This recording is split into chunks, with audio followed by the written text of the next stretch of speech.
Good morning, everybody. It's really great to be here, finally. There's been a lot of planning that's gone on, and I certainly want to thank MAS. There probably couldn't be a better venue for us to be talking about our project at 425 Park Avenue. The project is going to require a lot more than a developer. It's going to require support from the community. It's going to require support from our investors. It's going to require support from the city. Something I like to think of as a grand collaboration of all of the stakeholders. We need to find a balance between our commercial interests as fiduciaries for our investors and for the community in building this timeless structure.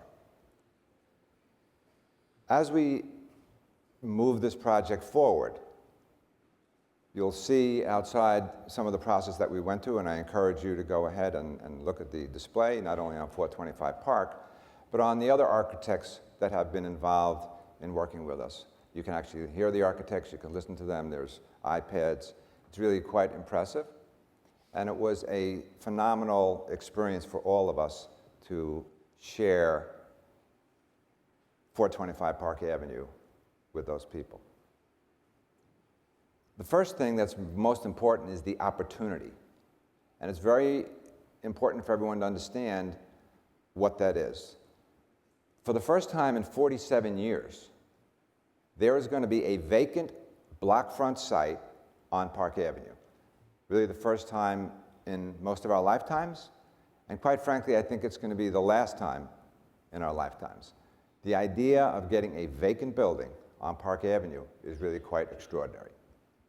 So with this opportunity, as the developers, putting together this grand collaboration against a variety of headwinds and challenges, what we really needed to do was find an organization and an architect that not only shared our vision, but enhanced our vision.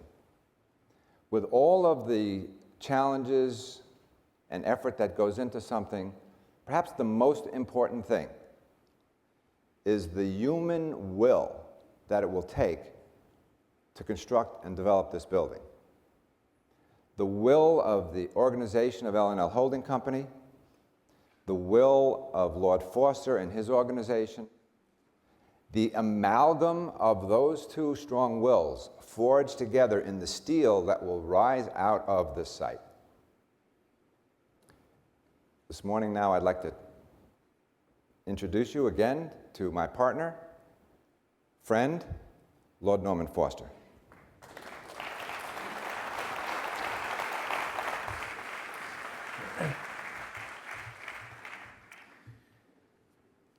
Good morning. I'd like to share with you some of the influences on 425 and our proposals for the project. It starts, I guess, as the existing building in the mid-1950s.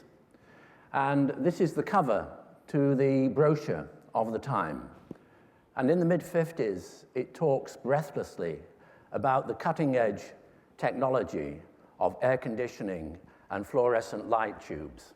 And in a way, we can see the building there. And I would say that the first influence is the grid of New York and the streetscape, which transcends the architecture. And in a sense, all of the buildings here contribute to that space. And historically, and we were talking about this yesterday, this image of 1913.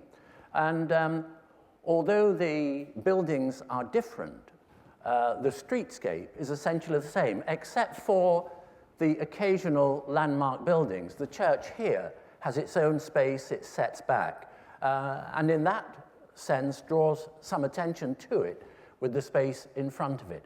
But again, over time, and this is in the mid-50s, before the Pan Am building, but again, that extraordinary urbanity, the configuration of the pedestrian realm and the roads has changed.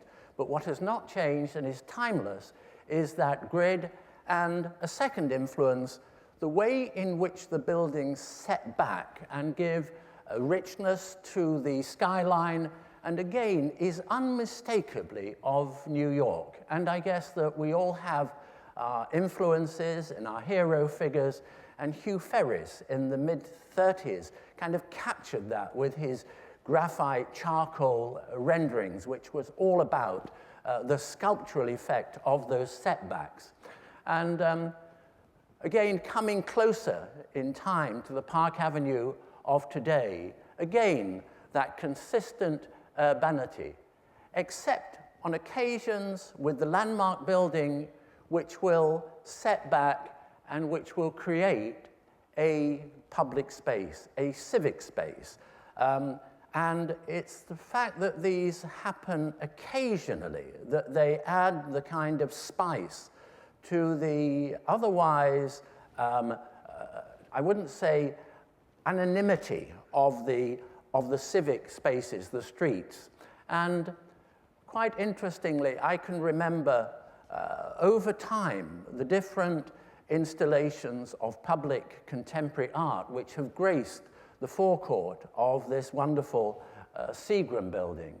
And so if that idea of the civic space of creating a living room, but at the same time capturing the street edge, a kind of balancing act where we didn't want to set back, we wanted to preserve the edge of the street. So here what we're suggesting is that there is, as it were, a living room, a showcase for contemporary art, which will change perhaps every 6 months. Here, if you like, is the current exhibition of Calder. And here we can see it under a ceiling which is probably itself an installation by an artist to perhaps bring changing color to that, very, very gently kind of morphing over time. But here you see it's balancing that need for a public space, an enlargement of the public realm, and at the same time reinforcing the street edge. Now, the needs of the office market have changed over time, and in our conversations with David and his team, the desire to be able to provide not just a single type of space, but a rich mix of spaces, some of which are shallow, some of which are deeper. So here, there's a wonderful synergy between those civic responsibilities and the desire to produce something which will be almost unique on the market in terms of the quality and the variety of spaces that it will provide. So here at the base, the deep space, but I'll talk a little bit about that later. This is a combination of one of the many sketches and the wider team. So here we are. This must have been, looking at the date there, the 2nd of August. Well, that was when the sketch was done, and the meeting was round about that time. So here, in the process of evolving the design, is a kind of to and froing, advocating what as designers, from what we had heard, observed, and researched, we felt was appropriate for the project, and then being the good listener, understanding the needs that generate this building.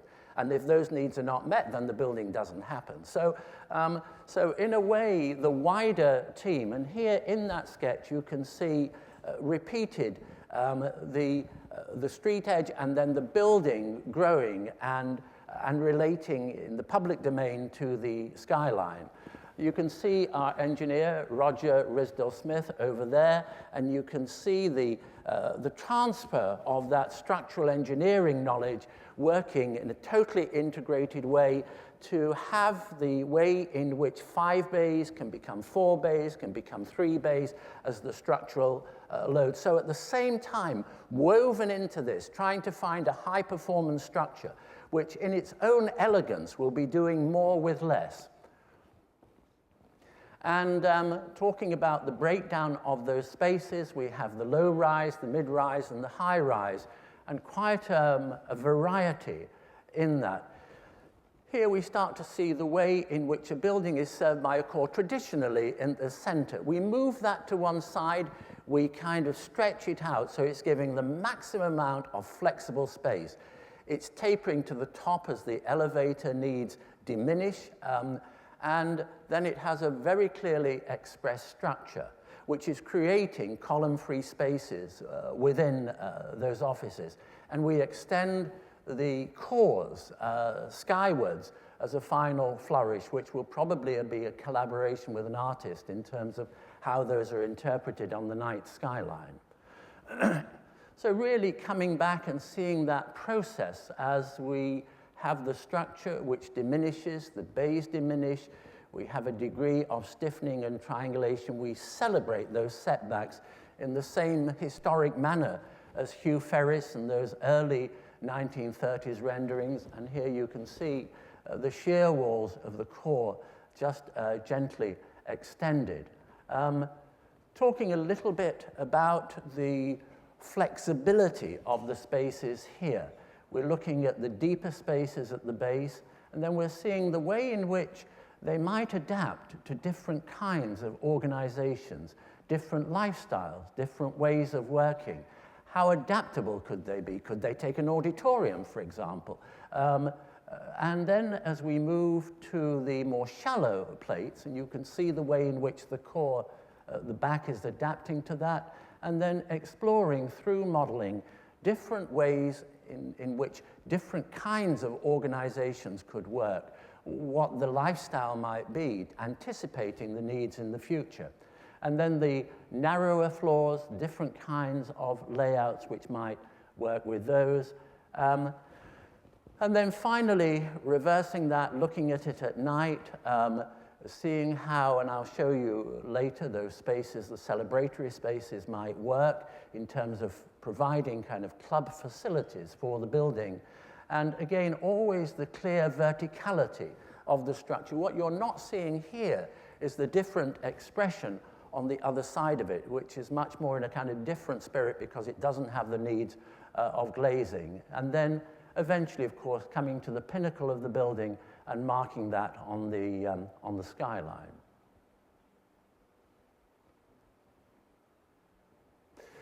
And then seeing how those spaces would work from the inside. Mindful always that this building is a fusion of the internal needs, which are essentially private, and the external needs, which are in the public domain.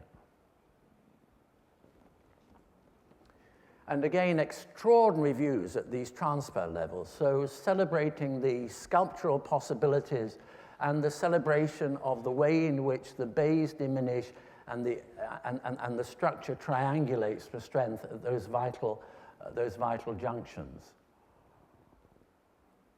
And then this is the elevation to the core, very different, but again, in that very New York tradition, almost evocative in some ways of a past architecture. I can think of Rockefeller Center with the verticality of the glazing. And finally, on the skyline, from the distance, but still very much in that civic domain. Thank you very much.